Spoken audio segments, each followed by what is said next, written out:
एक चीज़ यहाँ पे इंपॉर्टेंट है जो यहाँ पे मेंशन नहीं है कहीं पे कि सरफेसी एक्ट कहाँ नहीं लगता, ठीक है, कौन कौन सी जगह पे अप्लाई नहीं होता सरफेसी एक्ट। तो लाइक जैसे कि एग्रीकल्चर लैंड, वहाँ पे सरफेसी नहीं लगता, ठीक है। कुछ स्मॉल लोन्स हो गए लाइक 1 लाख, ठीक है, ये छोटा सा अमाउंट है, इस पर सरफेसी नहीं लगता। फिर कुछ अनसिक्योर्ड लोन्स है, ये सब पे ये सरफेसी नहीं लगता। ये बहुत इंपॉर्टेंट है प्रीलिम्स के पर्सपेक्टिव से, ठीक है, ये समझना पड़ेगा। ओके, ठीक है, अब आगे चलते हैं हम लोग।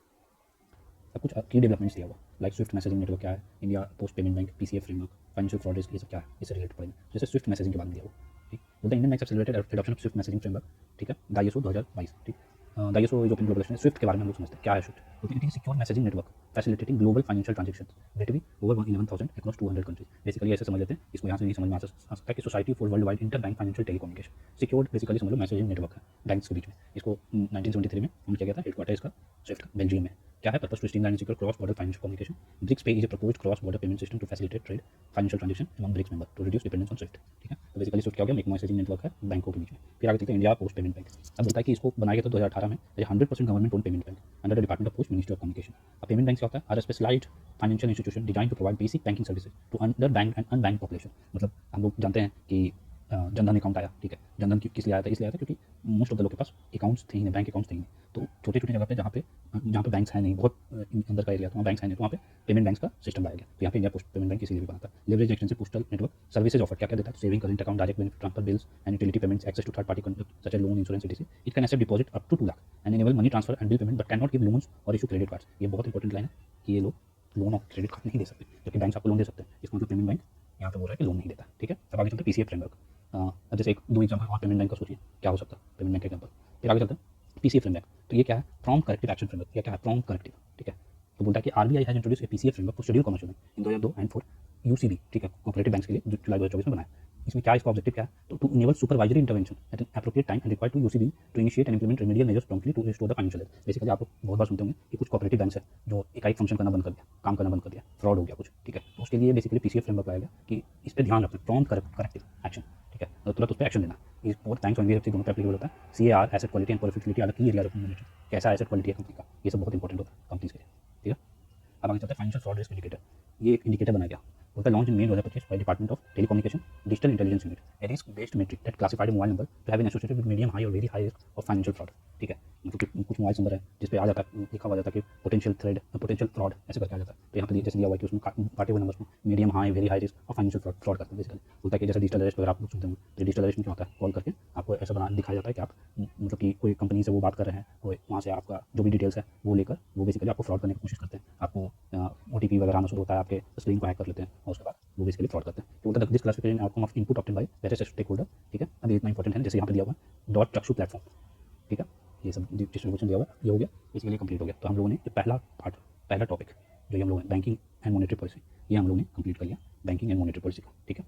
ओके, अब आगे पढ़ते हैं फाइनेंस एंड टैक्सेशन, ठीक है, फाइनेंस एंड टैक्सेशन। इसमें पहला टॉपिक है fiscal responsibility and budget management act, FRBM act, ठीक है। अब इसको आसान भाषा में समझते हैं, ये क्या है FRBM। यहाँ तो समझ आ रहा है फिस्कल रिस्पॉन्सिबिलिटी है, ठीक। तो बेसिकली ये क्या है ना, ये गवर्नमेंट ऑफ इंडिया को फोर्स करता है, ठीक है, कि अपना जो खर्च है वो कंट्रोल में रखे, ठीक है। मतलब बेसिकली गवर्नमेंट को डिसिप्लिन स्पेंडिंग करने के लिए प्रमोट करता है FRBM एक्ट। तो जैसे तुम आसान भाषा में तुम इसको समझना कोई एग्जाम्पल से, तो ऐसे समझ सकते हैं कि मान के चलो कि गवर्नमेंट का स्पेंडिंग जो है, ठीक है, मान के चलो गवर्नमेंट का इनकम है, ठीक है, दो चीज पार्ट बनेगा, इनकम है तो इनकम मान के चलो 100 रुपीज़ का, उसका एक्सपेंडिचर आ रहा है 130। तो बेसिकली यहाँ पे फिजिकल डेफिसिट कितना हो गया, ठीक है, यानी कि एक्सपेंडिचर माइनस इनकम हुआ, ठीक है। तो यहाँ पे एक्सपेंडिचर 130 हो गया, इनकम 100 हो गया, यानी कि गवर्नमेंट का फिजिकल डेफिसिट 30 रुपये का, ठीक है, 30 रुपये का। तो FRBM क्या बोलता है कि इसी गैप को कंट्रोल करना, 30 रुपीज़ को 20 लाओ, 10 लाओ, जीरो करो, सरप्लस में करो, ये FRBM एक्ट करता है, ठीक है। तो अब यहाँ पे समझते हैं कि ये न्यूज़ में क्यों था। तो बोलता है रिसेंटली कैग जो है, ठीक है, अब कैग हो गया competitor and auditor general of India. अभी इसके बारे में थोड़ा सा बताना पॉलिटिकल ये में कि ये कॉन्स्टिट्यूशनल बॉडी है, नॉन कॉन्स्टिट्यूशनल बॉडी है। अगर कॉन्स्टिट्यूशनल बॉडी है तो तीसरा आर्टिकल में मेंशन है, ये आपका होमवर्क है, आप बताएंगे मुझे, ठीक है। कैग रिपोर्ट में क्या बोलता है, highlighted several physical inconsistency and transparency issues in the government compliance with the FRBM act. Basically कुछ ऐसा होगा जो फॉलो ये नहीं कर रहा है, तो ये यहाँ पे इनकंसिस्टेंसी देखा और ट्रांसपेरेंसी का इशू दिखा गया। क्या अब जैसे FRBM एक्ट बना 2003 में, तो बेसिकली 3 में क्यों बना, ठीक है। तो बेसिकली क्या हो रहा था कि उस टाइम पे FRBM गवर्नमेंट बहुत ज़्यादा 2003 के पहले उधार ले रही थी, ठीक है, जिससे फिजिकल डेफिसिट बहुत ज़्यादा हाई हो रहा था और इन्फ्लेशन और इकोनॉमिक इंस्टेबिलिटी का रिस्क बढ़ा था, जिसके लिए ये FRBM एक्ट लाया गया, ठीक है। अब FRBM एक्ट जैसे 2003 में आया, was to foster intergenerational equity in physical management and ensure long term macro economic stability. जो चीज़ मैंने आसान भाषा में बताया उसी को टेढ़ा करके ये बता दिया। The act aims to guide the central government physical policy towards a sustainable path, therefore promoting economic stability and responsible financial governance. Important है उसमें। फिर बोलता है FRBM act mandate the following statement to be laid before the parliament along with the budget. जब budget रखा जाता है तो FRBM एक्ट मैंडेट करता है, ठीक है, कि आपको ये चीज़ भी इसके साथ रखना है, जैसे कि macro economic framework statement. Medium term physical policy statement, physical policy strategy statement. तो बेसिकली एक चैप्टर है स्टैटिक में, बजट या एनुअल फाइनेंशियल स्टेटमेंट। इसमें इसके बारे में डिटेल से बताएगा कि कितने प्रोसेस में बजट पास होता है, जैसे 6 प्रोसेस में बजट पास होता है तो कौन कौन से प्रोसेस में क्या होता है वो सब बताया जाता है, ठीक है उसमें। लेकिन अभी हम लोग करेंगे तो इसको नहीं पढ़ेंगे। अब आगे चलते हैं की टारगेट अंडर एफआरबी में कुछ टारगेट रखा गया कि भाई इतना ही खर्च करना है, जो आपको 100 और 130 का एग्जाम्पल दिया तो उसी तरह से कुछ टारगेट रखा गया। तो फिजिकल डेफिसिट जो है ओरिजिनल एफआरबी में ये रखा गया था कि 3% ऑफ जीडीपी होना चाहिए, मतलब आपका जीडीपी जितना भी है उसका 3% से ज़्यादा फिजिकल डेफिसिट नहीं होना चाहिए, ठीक है। डेट लिमिट में general government centre plus state 60% of GDP, ठीक है 60% ऑफ जीडीपी 40% ऑफ जीडीपी करके ये दिया हुआ डेट लिमिट होना चाहिए, ठीक है। अब होता है revise physical consolidation part 4.5% of GDP physical deficit, ठीक। क्योंकि कंसोलिडेशन जो दिया गया पहले रखा गया ना फिजिकल डेफिसिट कितना टारगेट रखा गया 3% ऑफ जीडीपी रखा है ओरिजिनल, ठीक है। अब उसको फिर रिवाइज करके फिजिकल कंसोलिडेशन पास किया गया 4.5% ऑफ जीडीपी फिजिकल डेफिसिट, ठीक। अब ना इसमें एक चीज़ और भी है कि इसमें सब मेंशन नहीं है, इसमें सब मेंशन नहीं, एक ना एस्केप क्लॉज रखा गया था, ठीक है। एस्केप क्लॉज बेसिकली क्या हुआ था कोविड के टाइम में ये एस्केप क्लॉज बनाया रखा गया था कि इमरजेंसी में गवर्नमेंट टारगेट को ब्रेक कर सकता है, जैसे वॉर पैंडेमिक के सब टाइम पे, जैसे कोविड-19 के टाइम पे एफआरबीएम को रिलैक्स कर दिया गया था कि ठीक है अगर बढ़ेगा भी तो कोई दिक्कत नहीं, क्योंकि वो डिजास्टर वाला टाइम था, ठीक है पैंडेमिक का टाइम था, ठीक है। अब की फाइंडिंग क्या था कैग रिपोर्ट में, बोलता है कि डेट टू जीडीपी रेशियो, ये भी पढ़ना है स्टैटिक में। बोलता है central government debt as a ratio of GDP peak significantly during pandemic reaching 61.38% in FY 2020-21। A high GDP debt to GDP ratio undesirable as a high ratio indicates high risk of default, ठीक है। ज़्यादा high date to GDP रहेगा तो risk ज़्यादा default करने का। Interest payment to revenue receipt this ratio rose marginally to 35.535%। अब revenue receipt क्या होता है ये सबसे पढ़ना है कि बजट के दो पार्ट, ठीक है, या ये फेस कर सकते हैं, ये कौन सा आर्टिकल में आपको बताना। अब बजट के दो पार्ट, एक रेवेन्यू का पार्ट, एक कैपिटल का पार्ट, ठीक है। रेवेन्यू में भी दो पार्ट होते हैं, रेवेन्यू रिसिप्ट, ठीक है, और रेवेन्यू एक्सपेंडिचर। कैपिटल में भी दो पार्ट होते हैं, कैपिटल रिसिप्ट, ठीक है, रिसिप्ट को इनकम भी कर सकते हैं, कैपिटल एक्सपेंडिचर, ठीक है। अब इसी के बारे में बोला interest payment on to revenue receipt, ठीक है। The ratio rose marginally to 35.535% after declining from peak of 38. अब बेसिकली सब डेटा याद नहीं करना, ठीक है, बस बता रहा है कि सीईडी का रिपोर्ट में सब फाइंडिंग्स आई है, ठीक। अब ये ऐसा इंपॉर्टेंट है नहीं, इंपॉर्टेंट है ये नो द टर्म्स, ठीक है। जैसे कि फिजिकल डेफिसिट बोलता क्या, physical deficit is reference between the government total expenditure and it's total receipt excluding borrowings, ठीक है। बेसिकली फिजिकल डेफिसिट क्या बोल रहा है। अब जैसे फिजिकल डेफिसिट में फिजिकल डेफिसिट किसको कहते हैं, फिजिकल डेफिसिट बेसिकली क्या हो गया कि गवर्नमेंट का टोटल एक्सपेंडिचर, ठीक है, एक्सपेंडिचर माइनस, ठीक है, टोटल इनकम या रिसिप्ट, ठीक है।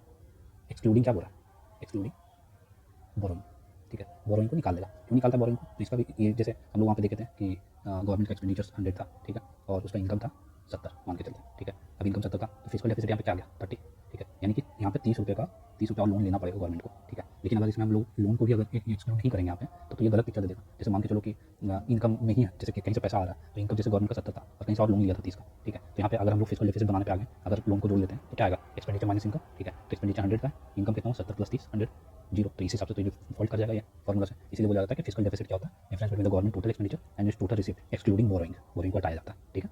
प्राइमरी डेफिसिट में क्या होता है, physical deficit minus interest payment, ठीक है, इसको कहते हैं प्राइमरी डेफिसिट। मतलब इसको अगर ऐसा समझा जाए कि गवर्नमेंट का जो करंट फाइनेंशियल परफॉर्मेंस है ये बेसिकली इसको मेजर करता है, ठीक है। जैसे कि अगर हम लोग समझते हैं कि जो गवर्नमेंट का एक्चुअल करंट डेफिसिट है, ठीक है, पास्ट लोन का इंटरेस्ट वगैरह को हटा के, तो बेसिकली क्यों करना होता है ऐसा। जैसे अगर ऐसे समझते हैं कि मान के चलो फिजिकल डेफिसिट गवर्नमेंट का 6 लाख करोड़ है, ठीक है, physical deficit, interest payment government किया 2 लाख करोड़, ठीक है। तो प्राइमरी डेफिसिट क्या बनेगा, इंटरेस्ट पेमेंट के बाद 4 लाख करोड़ 6 - 2, ठीक है। तो ये हो गया इसका प्राइमरी डेफिसिट। ये सब डिटेल में पढ़ना है स्टैटिक वाले पोर्शन में, ठीक है। अब आगे चलते हैं रेवेन्यू डेफिसिट में।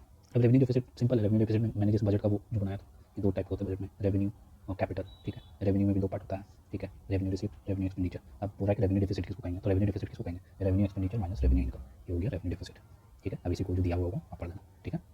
अब ये इफेक्टिव रेवेन्यू डेफिसिट समझते हैं, ठीक है। यहाँ तो रेवेन्यू डेफिसिट बन गया, अब यहाँ रेवेन्यू डेफिसिट में इफेक्टिव वर्ड जो है इसका मतलब क्या है पढ़ते हैं। It means the difference between the revenue deficit and grant for creation of capital assets. अब जनरली अभी तो इसको स्टैटिक नहीं पढ़ना चाहिए, अगर जो डेफिनेशन दिया पढ़ लो, लेकिन इसको थोड़ा सा समझा देता हूँ कि बेसिकली क्या होता है कि जैसे गवर्नमेंट कुछ ग्रांट्स देते हैं, ठीक है, स्टेट्स को, ठीक है। तो वो जब ग्रांट देते हैं स्टेट को तो अभी ये सब जब बजट पढ़ो तो पढ़ोगे उसमें कि कुछ रेवेन्यू का पार्ट होता है, कुछ कैपिटल का पार्ट होता है। जैसे सब्सिडी रेवेन्यू का पार्ट होता है, ठीक है। अब जैसे कैपिटल में क्या आता है, ठीक है, जैसे कुछ डिफेंस का परचेज किया, ठीक है, मिसाइल्स वगैरह सब परचेज किया तो ये कैपिटल का पार्ट होता है। तो बेसिकली या कुछ ऐसा जिससे कुछ अर्न किया जा सके, ठीक है, या अर्न किया जा सके या कुछ आगे बिल्डिंग ब्लॉक बनने में ये सब काम है। तो जैसे कि उससे कुछ रेवेन्यू जनरेट कर सके, तो जैसे कि गवर्नमेंट स्टेट को ग्रांट देती है तो उस ग्रांट का इस्तेमाल स्टेट क्या करता है, स्कूल्स रोड्स ये सब बनाने में करता है। और ये सब क्या है, स्कूल रोड्स ये सब एसेट्स हैं, ठीक है। तो कैपिटल से एसेट क्रिएट हो रहा है तो बेसिकली क्या हो रहा है, ये रेवेन्यू के पार्ट में चला जाता है, ठीक है, रेवेन्यू के पार्ट में चला जाता है। तो बेसिकली अकाउंटिंग में प्रॉब्लम आती है, ठीक है, क्योंकि लिखा जाता है ये रेवेन्यू एक्सपेंडिचर का, जबकि होना चाहिए कैपिटल एक्सपेंडिचर का पार्ट, ठीक है। लेकिन होता है रेवेन्यू एक्सपेंडिचर का पार्ट क्योंकि गवर्नमेंट सेंट्रल गवर्नमेंट बजट बनाती है तो ग्रांट देती है, तो ग्रांट आ जाता है रेवेन्यू एक्सपेंडिचर का पार्ट, ठीक है। लेकिन है तो कायदे से कैपिटल का पार्ट, ठीक है। तो ये मिसमैच हो जाता है। तो इसी को सॉल्यूशन करने के लिए यहाँ पे इफेक्टिव रेवेन्यू डेफिसिट का कॉन्सेप्ट लाएगा, जिसमें बोलता है कि रेवेन्यू डेफिसिट जो है यहाँ पर जाता है revenue deficit minus grants for creation of capital assets, ये हो गया आपका इफेक्टिव रेवेन्यू डेफिसिट, ठीक है। अब यहाँ पे दिया फिजिकल स्लीपेज, ये क्या अब ये तो या तो इसको पढ़ सकते हैं, लेकिन हम सिंपल सा समझना कि जब गवर्नमेंट अपना फाइनेंशियल डेफिसिट का टारगेट बनाती है, जैसे 3% टारगेट बनाई, ठीक है, जीडीपी का, तो जो टारगेट बनाती है उसको अचीव नहीं कर पाया, ठीक है, या एक्सीड कर गया, तो उसी को कहते हैं फिस्कल स्लिपेज, ठीक है। A situation where government actual fiscal performance deviate from its planned और target fiscal targets, usually resulting in higher than expected budget deficit, increase public debt और combination of both. It can be due to reason such as farm loan waivers, cutback of GST collection, reduction in VAT, excise due, to lessen the impact of rise and rent crude oil. ये सब चीज़ को बढ़ने के कारण, loan waiver वगैरह देने के कारण ये फिजिकल जो है, फिजिकल डिसिप्लिन है, वो मिसमैच हो जाता है, फिजिकल स्लिपेज हो जाता है, ठीक है। बेसिकली टारगेट नहीं अचीव कर पाए, इसी को कहते हैं फिजिकल स्लिप। अब इसके आगे इंडियन टैक्स स्ट्रक्चर, कि अच्छे से बनाया हुआ इंडियन टैक्स स्ट्रक्चर का ये पूरा फॉर्मेट, ठीक है। बेसिकली ये सब अभी हम लोग जो पढ़ा, physical deficit, primary revenue, effective, ये सब बहुत इंपॉर्टेंट है, इससे क्वेश्चन सब पीछे पीवाईक्यू आए हुए हैं, ठीक है। तो ये सब चीज़ को अच्छे से करना। अब आगे चलते हैं इंडियन टैक्स स्ट्रक्चर।